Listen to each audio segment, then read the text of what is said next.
We've been graced with the latest episode of the amazing digital circus, Untitled. No, I'm not kidding, that's the episode's name, and it fits surprisingly well because this is an incredible open-ended, open-world kind of adventure where we get to learn way more about the characters in this series. So, let's dive in. Hi there everyone, Lars here from Camille's Harem, a channel for novice authors by novice authors, and because writing is an adventure, it's more fun with friends. First, I'm going to provide a brief overview of the episode's events, and then do an analysis of the story elements Untitled has to offer, and weave in a few theories, and finally, round things off by looking into what writing advice we can glean from this wacky installment in the series. We return to the digital circus after another one of Caine's misbegotten adventures that leaves everyone but Zooble absolutely waterlogged. The gang is exhausted and just wants to rest, but Caine is upset that everyone is not enjoying his adventures once again. Adding further to his frustration is that Zooble says he should just go back to the suggestion box. But the host's anger is rebuffed and turned to absolute confusion when he learns that Zooble and Pomni both enjoyed the foray into fast food. I mean, no one else did, but hey, that's something new. So Caine is willing to consider letting everyone have a chance to live out their adventures that were put into the suggestion box, which instigates a lightning round. And if you don't like one, you can all vote to skip it. What? Like, now? That's right. So grab your bones and pop your pansies, cause here we... And that's precisely what we get. In no real order, Caine jumbles together all of the adventures along with an agreement that everyone can vote on whether or not to continue the story or game, as well as adding their own flavor to events as they play out. It's the kind of creativity that everyone would like to have in the digital circus, and is kind of what Caine promised Pomni back in the first episode. But as events play out, he starts getting jealous and interferes in more and more of their shenanigans, often to the audience's amusement and frustration. First, we get Jackson living out his dream of murdering Gangle in a very kid-friendly version of the most dangerous game. Hi everyone! In today's episode of Poach Everything, I'm going to be hunting the critically endangered red ribbon rhinoceros. Ah, just like Mom used to make.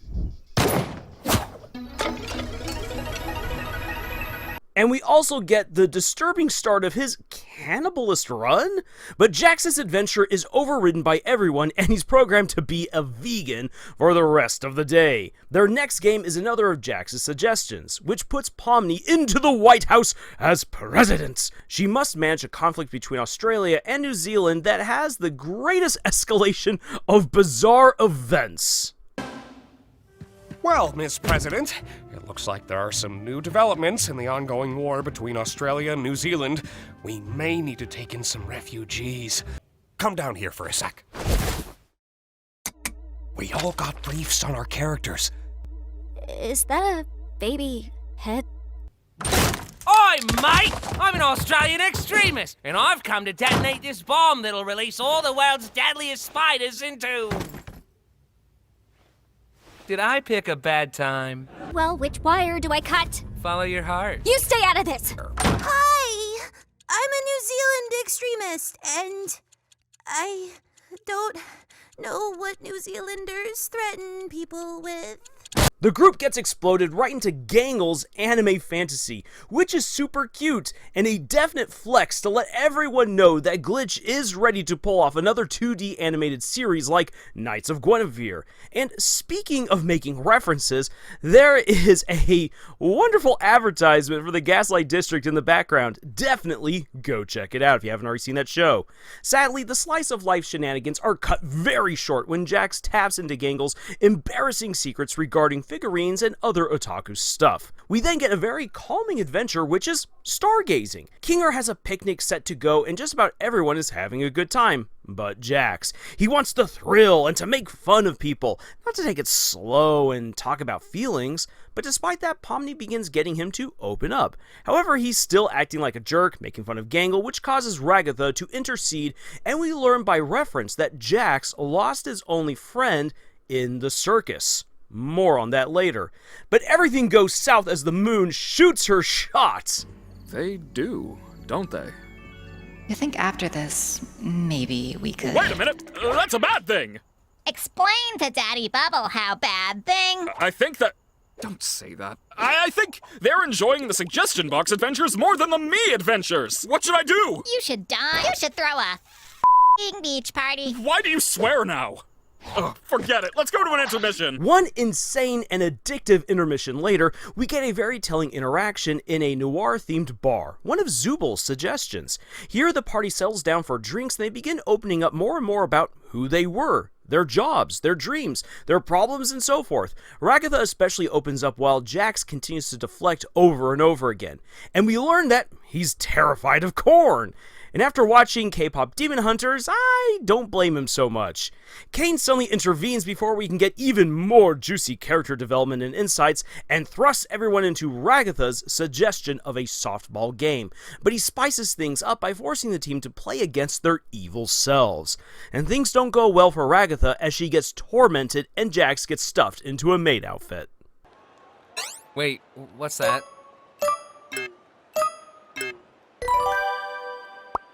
What the heck? Who did this? You! But all is not lost. Pomni shows a little pity and kindness to Jax. Gangle hits a home run, and Ragatha gets a second chance to bat. The team wins! But the victory feels hollow for Ragatha because her feelings and past have been exposed.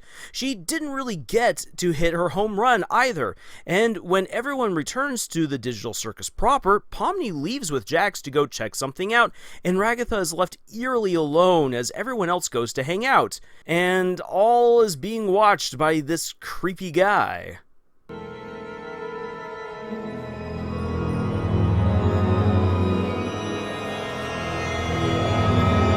Alright, so this was a lot of zany fun, but what does any of it mean? First off, it must be pointed out that much like Fast Food Masquerade, this episode is all about character building. But this time, it's carried by, and shaken up time and time again, by the rapid-fire roulette of different adventures. However, despite the majority of this episode's focus being on Jax and Ragatha, the heart of Untitled lies with Pomni. Pomni continues to be a solid rock for the others in the digital circus. She's continuing to do as Kinger suggested and is trying to build up good relationships with the others. We see this in how she engages Jax, even though he's awful, and when she encourages Kinger to open up about his wife, and how she tries to comfort Ragatha. If it wasn't for Pomni trying to engage in meaningful and positive interactions, this lightning round of suggested adventures would have crashed and burned by the time they started stargazing. But it's because of these positive interactions that we're able to learn as much as we do, and things are now set up for Ragatha's personal crisis to come to a head, and maybe we'll be able to see a different side to Jax. And speaking of Jax, we learn a lot about him in this episode. We are able to confidently confirm that he's always been a bit of a jerk, but the circus has made him far worse. This is in part to the fatalism that has become part of his personality, which he tries to cover with his ridiculous mean-spirited pranks and commentary. And this fatalism seems to have been caused partly by the loss of one of his real friends within the circus, possibly his only real friend in the circus before Pomni showed up. Although we cannot yet confirm it, it's strongly hinted by the door's placement during the intermission that this froggy guy was Jax's buddy. Ever since his friend abstracted, Jax has largely ceased to care. He just wants to have as much fun as possible before his inevitable end. And this attitude has slowly warped into a kind of madness. He wants to kill and eat other people, for crying out loud! Huh? Oh, cool. I'm not a vegan anymore. Oh, hey! Wait, what are you... So yeah, he's definitely not okay. But talking about his old friend and talking with a patient Pomni has opened him up a little. We learn how he sees himself as peak masculine in this world until his tail is missing. He finally accepts just how dangerous Caine is to everyone as well, which is pretty big for him, and he invites Pomni along to show her some stuff. In the end, he's found someone to not constantly tease and abuse. With a real friend at his side, Jax can stave off his personal existential crisis for fatalism. However, this seems to come at a cost to Ragatha. We learn how she was born to a rich farm family, likely ranchers, and that her mother mother was very emotionally abusive, at least. It's largely shattered Ragatha's confidence, and she's put up a fake facade of happiness so she doesn't have to deal with people getting upset at her. Because after years of abuse, she cannot stand people being mad at her or belittling her, because that's what she had to endure back at home. This has led Ragatha to being toxically positive and overly friendly, without really building genuine relationships with anyone other than presumably Kinger. Although he tried to help her out, it seems as though her own trauma and personal crisis has prevented her from becoming more like Pomni, who in truth is the real positive and helpful friend within the digital circus. And Ragatha, I would argue, knows that. She wants desperately to be friends with Pomni and bask in that genuine positivity. Alas, her attitude and overcompensating, such as what we see at the bar, prevents her from forming that connection with Pomni, or really anyone else for that matter. What makes this even more tragic is that Ragatha is not an inherently bad person. In fact, Gangle thanks her for teaching her how to play softball back at the beginning of episode 4, and Kinger understands her and cares for her too. They have a real friendship, which is sadly marred by Kinger's insanity. And it's not bad to look for the positive and be encouraging, not at all. The real problem is that it's born from a place of trauma and trying to cover up that painful past rather than confronting and overcoming it. While some people may see Ragatha as the bad guy in this episode, she's clearly a victim. And while Jax is still a jerk, we now better understand him, which makes him far more sympathetic. Now, on a far happier note, it's great to see Zooble supporting Gangle. Gangle is finally finding more confidence, which is good because her time in school and in fast food obviously crushed her creative soul. Look no further than Fast Food Masquerade! Zooble is giving her the positive reinforcement and encouragement she needs to tease Jax back, find some happiness for herself, and hopefully make good choices for her own future. And this episode gives us a glimpse of hope for Gangle in that she scored a home run. She's making progress, though it would have been nice to have seen that on screen. And we've learned a ton about Zooble as well. They were a tattoo artist and a bartender, which matches how creative they are and how they can get along with loads of people, at least surface level like. Bartending and tattoo artistry require good people skills, but just like Zooble's mismatched body, it's likely that they had so many jobs because they hadn't yet found one that really fit them in the long term. What we really can observe is that Zooble finds real happiness and meaning in being around Gangle and helping her. And low-key, this is the ship that probably people should keep an eye out for. Kinger is still his lovable, insane self in this episode, which is fun to see him get into all the different roles and adventures served his way. This episode subtly reinforces his time alone with Pomni in episode 3, and we get a better idea of how he's managed to avoid abstracting all these years. While he doesn't play a major role in this episode, there's something comforting and grounding about him being on screen, as he seems to be the one person who really buys into each adventure to the fullest, which allows him to keep a hold of his sanity. Well, what's left of it. Didn't you get one too? I figured we were all on the same page here, but if not, you're gonna have to tap into those golden improv skills. I'm sorry, what? All right, class. Today, we're gonna learn the popular foreign language known as English. This is boring. I got this. What? Hey! Sorry, Zooble. It's just the perfect regulation softball size. We're not playing baseball here. Again, this episode was all about the characters. Let's not forget what we learned about Pomni's job as an accountant, but more importantly, how she used to explore abandoned sites in her free time and upload videos of her adventures. Why? For the fun of it, to break the monotony of her career life. But could that also be how she ended up in the circus in the first place? I'll share my theory on that in a bit, but first we need to address what we learn about Caine in this episode.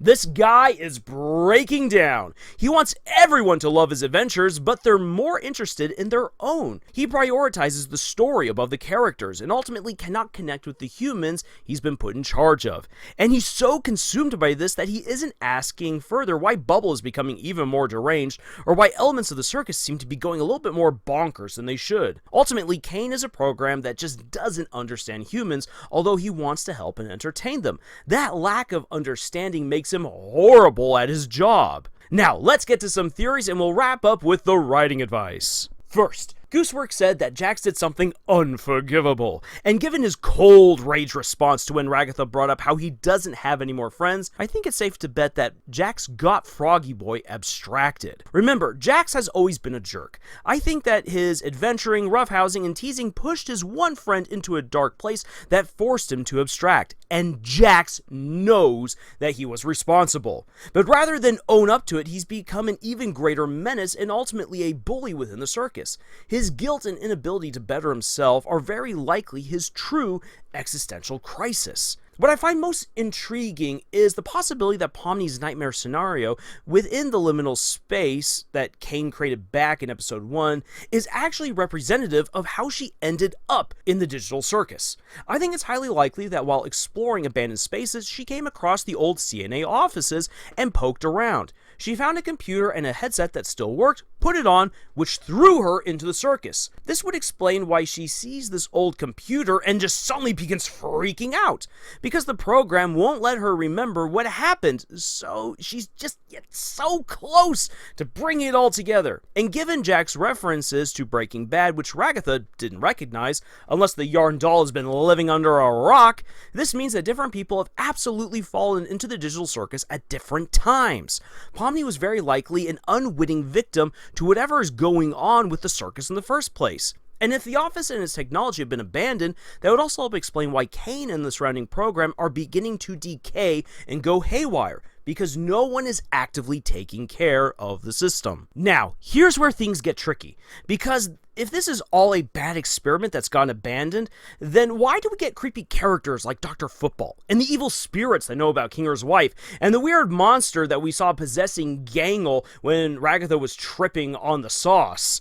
And could it be that that possession is the reason why Gangle didn't have an evil doppelganger in this episode? Well, it does leave the doors open to speculation, but what I think is going on is that the project of the digital circus was never truly abandoned, only that the particular facility that Pomni explored was. This makes her a true outlier and explains why she is a more transformative force than any of the other characters. It's highly likely that everyone else was selected to be inserted into the circus, and that all of these weird characters that we've been seeing on the periphery are very purposefully messing around with them. But because Pomni was never planned for, yeah, sure, she's being tormented by the circus, but there's nothing specifically geared towards her, at least not yet. Now, with only 4 more episodes left to go, it might seem like there's not a whole lot of time to address the big questions left lingering at the end of Untitled. However, the last scene of this episode does suggest that we are going to tackle Ragatha's issues next, which will likely involve more of Jax's backstory. This episode covered so much ground that all of the cast are primed to make excellent headway in their own individual arcs, which means that a little more runtime could be devoted to revealing and slowly solving the bigger mysteries presented by the Amazing Digital Circus's world building. Now, what about that writing advice that we can yoink out of this episode? Well, the episode hands us something meaty to chew on right at the very beginning. Dark? I can't tell a compelling story where nothing bad happens. Where's the intrigue, the stakes? Not to mention the sex appeal. There are loads of people who just want comfy, cozy stories where nothing bad or alarming ever happens. Almost like the stargazing and bar scenes, when we arguably get the most character development contained in this episode. However, what Caine brings up holds real merit. You need stakes and conflict to help move along the story and honestly help you get more attached to the characters. That being said, it is possible to fall into the same trap that Caine has constructed for himself, where the story, the mysteries, and the Easter eggs are all there to override the characters and their interactions. Now, as Nate has once said, and I love repeating, a story lives or dies by its characters. The Amazing Digital Circus itself throws us right into the conflict when Pomni gets stuck in a cyber world with no way out. And the more she tries to escape, the closer she gets to losing her mind and abstracting. We need to know the situation Pomni finds herself in, along with the consequences and dangers she's facing, in order to help us understand what she needs to do. This is then complemented by the excellent writing of her character and the development of the relationship she has with the others, including the NPCs. The crazy adventures, the arguments, the horrors, the mysteries, and more help us to appreciate and contextualize the excellent conversations during the stargazing and bartending scenes. If all these characters with their diverse personalities were thrown into these two calm, no-stakes scenes without any of the zany build-up, one, they would have no reason to interact with each other because they obviously wouldn't get along, and two, we would have so little information to go on to make sense of these moments beyond a handful of weirdos shooting the breeze and sharing stuff about themselves. And remember, we would have very little connection to these guys at all, and so what they're sharing probably wouldn't hit us so hard. A good story has conflict and stakes, along with character interactions and moments where things slow down and the audience is allowed to rest and take in more information without overwhelming action. Now, those conflicts and stakes don't need to be huge. It can be something as simple as not having enough eggs or sugar to make a delicious cake, or it could be as big as getting all the Infinity Stones to stop Thanos. Even cozy fantasy has its own simple, more character-centered stakes. And another bit of advice that I'm going to give is know your references and don't bash people over the head with them. And this is something that I can bear in mind as well. It's not necessary to stop and explain every reference as you spit them out, but instead let fans and nerds recognize them and feel rewarded for paying attention. Here's a quick sampling of the references in this episode. And my question is, do you recognize them? Sound off in the comments. Welcome back, my candy hearts and paper flowers! So I've got an adventure where you all tour my amazing magic chocolate factory and get killed off one by one from OSHA violations, one where a sentient cardiovascular system goes to war against the United States military, and one where you have to survive in a post-apocalyptic nuclear wasteland with a telepathic talking dog who's mean to you the whole time. Thought you'd never ask. Well, after my lung cancer diagnosis, me and my junkie associate from a chemistry class I used to teach Yeah, I started- figured. How about you, Gangle? Hey, I wasn't done. If you're gonna make shit up, at least be creative about it. All right, team. I may not know what's going on, or who is going on, or when is going on, or why is going on, but I do know where is going on. And it's out on that field, so let's go break some tailbones, team. But another thing to consider is that the references should not be made to get credit in nerd circles, whether those be computer nerds, sports nerds, anime nerds, etc. No, the references and Easter eggs serve the purpose best when they help to enhance the story. Jax's use of Breaking Bad just signals how unserious he is, while at the same time lightly hinting to what likely has happened between him and his abstracted friend, as well as giving us a hint about timelines. Kinger's use of who's on first helps signal that a showdown with the team's evil egos is really just there for gags and laughs. It's honestly a fine line to walk when it comes to citing and referencing other shows, movies, books, comics, iconic people, events, etc. The temptation is strong to go the quick and shallow pace of Gilmore Girls, The Big Bang Theory, or even worse, Ready Player One. The book! But resist it!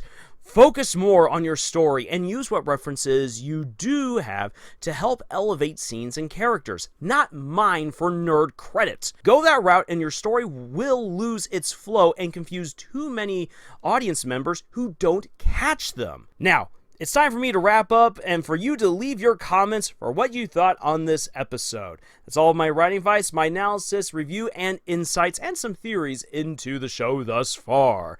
And if you'd like to support the work that we do here at Camille's Harem, please consider subscribing. It's free to do and it helps us out a lot. But if you'd really like to help us out financially speaking, check out the books that we've published. Links for them are in the description below.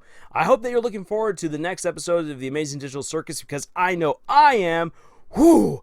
Things are just keep getting more and more fun. So until the next video, y'all, watch out for exploring weird abandoned spaces. Don't put on VR headsets that you didn't buy yourself. And tschüss.